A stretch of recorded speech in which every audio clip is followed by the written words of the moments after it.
Halo, perkenalkan nama saya Fadi Alfituzara dari NIM G003058 dari kelompok B10. Di sini saya mau menyampaikan sedikit tentang anatomi neuroendokrin dan indera khusus. Jadi yang pertama itu ada area Brodmann. Yang pertama itu 4, itu adalah area motorik primer. Kemudian ada 6, itu adalah area motorik sekunder. Terus ada 312, itu adalah area sensorik primer. Kemudian ada 43, itu adalah area gustatorik. Kemudian ada 4445, itu adalah area bicara motorik atau area Broca. Kemudian ada 39, 40, 22, itu adalah area bicara sensorik atau area Wernicke. Kemudian ada 4142, itu adalah area auditori primer. Kemudian ada 22, ini adalah area auditori sekunder. Kemudian 17 adalah area visual primer. Kemudian 18-19 adalah area visual sekunder. Jadi, fungsinya yang motorik primer ini adalah untuk mengontrol gerakan volunteer wajah dan ekstremitas. Berkaitan dengan traktus piramidalis, lesi di sini namanya adalah paresis.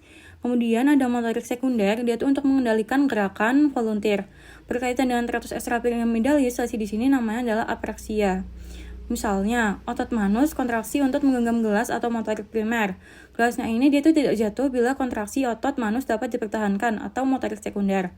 Kemudian sensorik primer, ini mengenali sumber, kualitas, dan kuantitas dari suhu, nyeri, dan raba tekanan. Kemudian ada gustatorik, ini untuk mengenali rasa melalui indera pengucapan. Kemudian ada bicara motorik, ini untuk mengontrol aspek bicara motorik. Kemudian ada bicara sensorik, ini untuk pengolahan, pemahaman, dan interpretasi bahasa baik lisan maupun tulisan. Contohnya, lesi pada area Broca menyebabkan seseorang dapat memahami isi pembicaraan namun tidak dapat merespon dengan baik atau afasia motorik. Kemudian lesi pada area Wernicke menyebabkan seseorang tidak dapat memahami isi pembicaraan namun dapat berbicara, sehingga responnya ini dia tuh tidak selaras dengan pembicaraan. Kemudian ada auditori primer, ini adalah kemampuan menerima rangsang suara bila lesi terjadi penurunan pendengaran. Kemudian ada auditori sekunder, ini adalah area interpretasi dan asosiasi pendengaran. Bila lesi, ini disebut sebagai afasia Wernicke atau afasia sensorik atau afasia reseptif. Kemudian ada area visual primer, ini adalah kemampuan menerima rangsang cahaya atau melihat. Bila lesi, dapat muncul hemianopsia hominom kolateral. Kemudian ada area visual sekunder, ini adalah persepsi visual kompleks seperti warna, gerak, arah objek. Kemudian bila lesi dapat muncul buta warna atau agnosia visual, atau dapat melihat namun tidak dapat mengenali benda. Kemudian masuk ke traktus piramidalis dan ekstrapiramidalis. Kalau misalkan traktus piramidalis ini, dia itu merupakan jaras dari area motorik primer dan sekunder. Itu ada di area 4 dan 6 Brodmann yang berjalan menuju medula spinalis dan berakhir di cornu anterior medula spinalis atau efferent.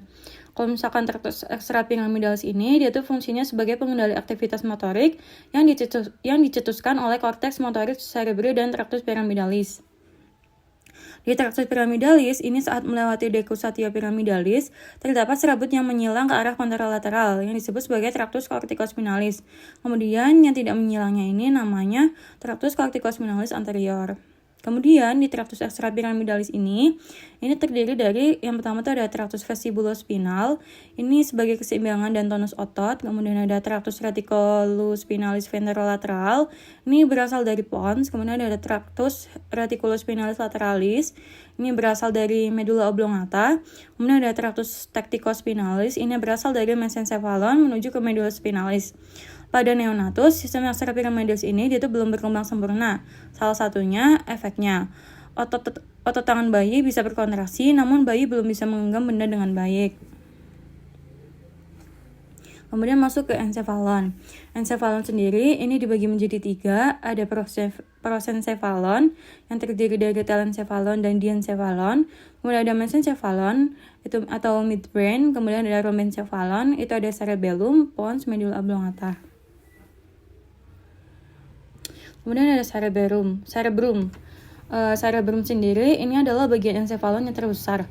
Letaknya ini dia itu ada di fossa cranii anterior et media. Terdiri atas 2 belahan, yaitu ada hemispherium cerebri dexter et sinister. Hemispherium cerebri dexter et sinister ini dia itu dipisahkan oleh viscera longitudinalis cerebri. Kemudian dihubungkan oleh corpus callosum. Viscera longitudinalis cerebri adalah suatu aluran yang memisahkan hemispherium cerebri dexter et sinister yang ditempati oleh valgus cerebri. Cerebrum juga berada di superior dari tentorium cerebelli. Corpus callosum adalah substansi alba yang menghubungkan kedua hemisfer di bagian medial. Kemudian ada cortex cerebri. Cortex cerebri sendiri dia tuh bagian terluar dari cerebrum, tersusun atas lipat-lipatan atau gyrus dan viscera atau sulcus. Gyrus ini adalah bagian yang menonjol atau reginya. Viscera atau sulcus itu adalah bagian cekungannya. Kemudian dibagi jadi beberapa lobi oleh sulci yang besar.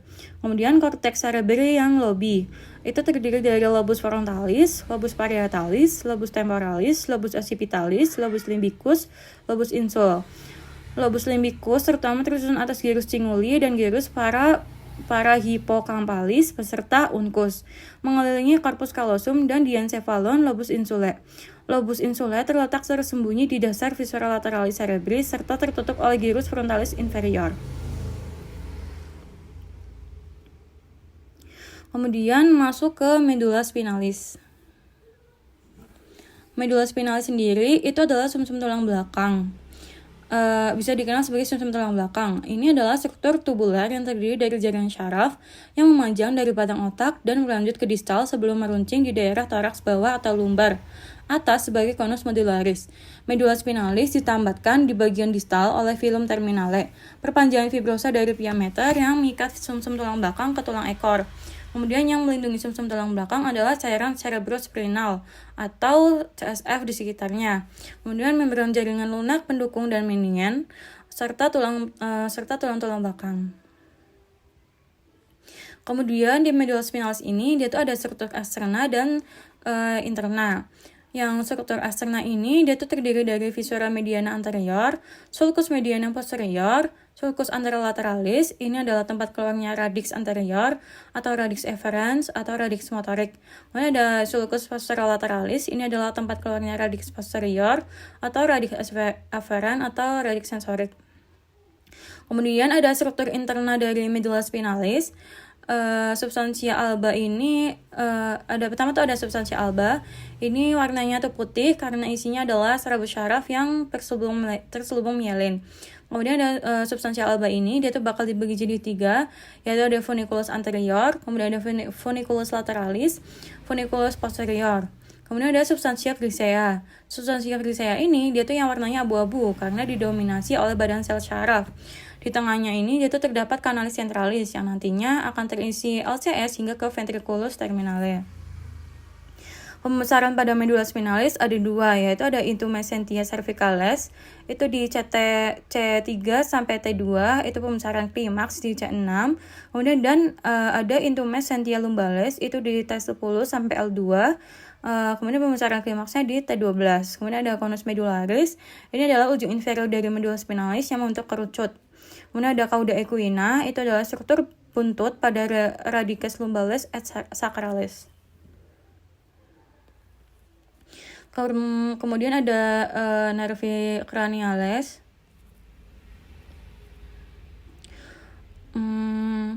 Nomor nervus cranialis ini diurutkan berdasarkan urutan keluarnya.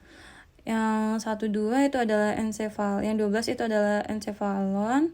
Kemudian 3, 4, 5, 6, 7, 8 sampai 19, 10, sampai 12 adalah trunkus cerebri. Kemudian ini ada mesencephalon, itu ada 2 nervus 3 sama nervus 4. Kemudian ada pons, itu ada 4 nervus 5 sampai nervus 8. Kemudian ada medulla oblongata, itu ada 4 nervus. Komponen fungsinya yang pertama itu ada somatik atau sistema nervosum somaticum. Soma secara umum ini berhubungan dengan menginervasi sistem muskuloskeletal integumen, segala yang ada di tubuh dan dapat dirasakan atau dikendalikan secara sadar. Kemudian yang kedua ada autonom, sistem syaraf nervosum autonomicum. Auto secara umum berhubungan dengan menginervasi atau menginervasi organ visceral, segala yang ada di tubuh dan tidak dapat dirasakan atau dikendalikan secara sadar. Terdiri dari sistem nervosum parasimpaticum et sympathicum. Kemudian ini ada tempat keluar lunak. Itu yang nervus olfactorius ini ada di tempat keluar itu di bulbus olfactorius. Nervus cranialisnya ada nervus facialis. Kemudian tempat keluarnya itu ada di angulus cerebellopontinus. Kemudian nervus cranialisnya itu ada nervus opticus, tempat keluarnya di chiasma opticum. Kemudian ada nervus vestibulocochlearis, itu tempat keluarnya di angulus cerebellopontinus. Kemudian ada nervus oculomotorius, tempat keluarnya itu di fossa interpeduncularis. Kemudian ada nervus glossopharyngeus, itu di sulcus posterolaterales. Kemudian ada nervus trochlearis, itu di caudal colliculus inferior. Kemudian ada nervus vagus, itu di sulcus posterolaterales. Kemudian ada nervus trigeminus, itu di brachium pontis. Kemudian ada nervus accessorius, itu di sulcus posterolaterales.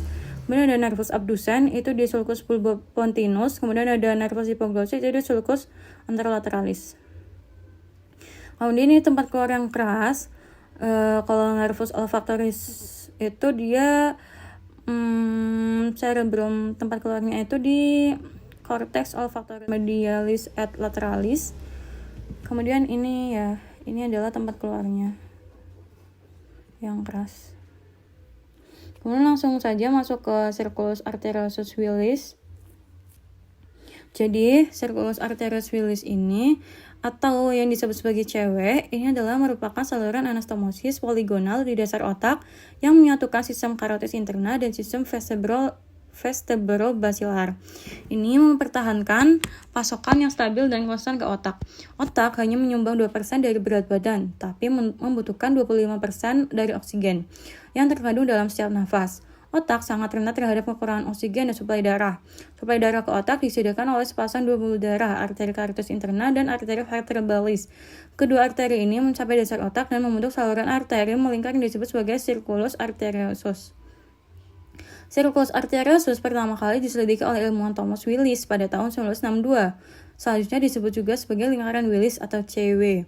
Meski namanya melingkar, salurannya ini tidak bisa dibilang melingkar. Bentuknya ini dia poligonal. Kemudian Circle of Willis merupakan saluran anastomis poligonal di dasar otak yang menyatukan sistem arteri carotis interna dan sistem vertebro-basilar di fossa interpeduncular. Ini mempertahankan suplai darah yang stabil dan konstan ke otak. Variasi circulus arteriosus sering terlihat. Kemudian ada circulus arteriosus Willis 2. Ini arterinya ada carotis interna atau anterior bercabang jadi arteri cerebri anterior dan arteri cerebri media.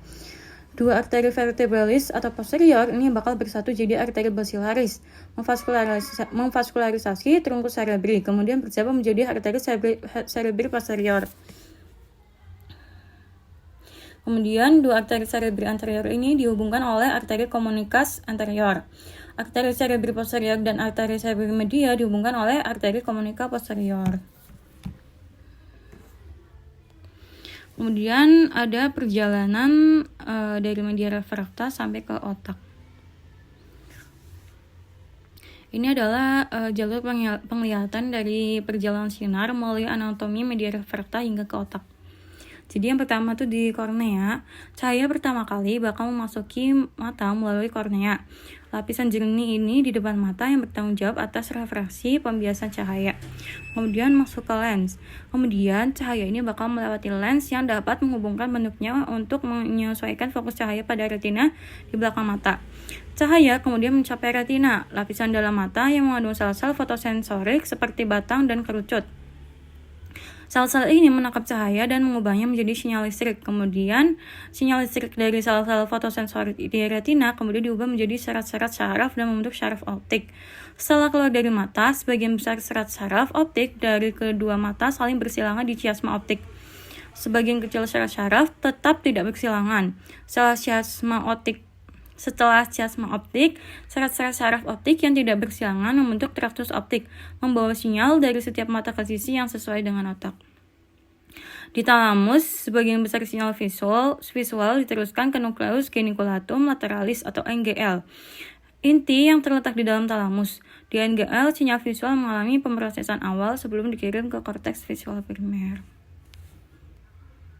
Kemudian dari NGL, sinyal-sinyal visual diteruskan ke korteks visual primer atau area V1 di otak, di mana informasi visual diproses lebih lanjut, seperti pengenalan bentuk, warna, dan gerakan. Di area V1, informasi visual mengalir ke jalur visual dorsal atau mengarah ke atas, dan jalur visual ventral mengarah ke bawah. Jalur visual dorsal bertanggung jawab atas navigasi spasial dan pengendalian gerakan, sementara jalur visual ventral bertanggung jawab atas identifikasi objek. Akhirnya, informasi visual yang diproses lebih lanjut berbagai area asosiasi visual di otak, di mana persepsi visual yang lebih kompleks, pengenalan objek, dan integrasi dan informasi sensorik lainnya yang terjadi. Jalur penglihatan ini memungkinkan kita untuk melihat dunia di sekitar kita dan memahami lingkungan visual kita dengan cara kompleks dan terkoordinasi. Kemudian ada otot-otot mata. Ya, otot-otot mata ini yang pertama tuh musculus itu adalah levator palpebrae superioris, origonya tuh di ala minor, os sphenoidalis, canalis opticus, insersionya di tarsus superior, cutis palpebrae superior, inervasinya nervus 3, gerakannya ini mengangkat palpebra superior. Kemudian ada musculus obliquus superioris, ini origonya adalah os sphenoid, kemudian insersionya melalui annulus fibrosus atau trochlea, lalu berinsersi ke sklera. Inervasinya di nervus 4. Gerakannya itu abduksi, depresi, dan rotasi medial. Kemudian ada obliquus inferior, ini origonya di dinding inferior orbit, insersinya di sklera, inervasinya nervus 3, gerakannya ada abduksi, elevasi, dan rotasi lateral. Kemudian ada rectus superior, itu origonya annulus tendineus communis atau annulusin, insersinya ada sklera, terdapat di posterior comeos scleral junction untuk aduksi, elevasi, dan rotasi medial. Kemudian ada musculus rectus inferior, rectus medialis, rectus lateralis. Otot-otot mata yang merupakan bagian integral dari fungsi dan gerakannya. Otot yang berhubungan langsung dengan mata termasuk otot ekstraokuler yang mengontrol pergerakan eksternal mata. Otot intraokuler yang bertanggung jawab atas akomodasi pupil dan reaksi terhadap cahaya. Dan busur derajat dan retraktor kelopak mata. Kekurangan pada otot atau syaraf yang mempersyarafi otot-otot ini dapat mengakibatkan gangguan fungsional pada struktur yang terlibat. Ada 3 sumbu utama pergerakan mata, yaitu vertikal, transversal, dan anteroposterior. Rotasi pada sumbu vertikal menghasilkan aduksi atau gerakan medial, atau abduksi gerakan lateral mata. Rotasi pada sumbu transversal menyebabkan elevasi atau gerakan superior, atau depresi gerakan inferior. Kemudian sumbu anteroposterior memungkinkan pergerakan kutub superior mata ke medial atau inversi, atau ke lateral atau ekstersi. Rotasi di sekitar sumbu anteroposterior ini memungkinkan mata menyesuaikan diri dengan kemiringan kepala. Kemudian ada sistem syaraf parasimpatis. Sistem syaraf parasimpatis atau PNS adalah salah satu dari 2 divisi sistem syaraf otonom atau ANS yang berbeda secara fungsional dan terus aktif. Hal ini bertentangan dengan yang lain, sistem syaraf simpatik atau SNS. Sistem syaraf parasimpatis ini dia mendominasi dalam kondisi istirahat dan cerna yang tenang, sedangkan sistem syaraf simpatik mendorong respons, lawan atau lari dalam situasi stres. Diagram sistem syaraf simpatis efferent ini dia tuh merah dan parasimpatis ini dia tuh biru. Tujuan utama PNS atau sistem syaraf parasimpatis ini adalah untuk menghemat energi untuk digunakan nanti mengatur fungsi tubuh seperti pencernaan dan buang air kecil. Kedua divisi ANS terdiri dari jaringan jalur kompleks yang bertanggung jawab untuk menjaga integritas fisiologis organ, jaringan, dan sel. Mereka terdiri dari neuron pra dan pasca ganglionik yang bekerja pada organ efektor. Neuron preganglionik PNS berasal dari inti batang otak dan sumsum tulang belakang sakral, khususnya S2 sampai S4.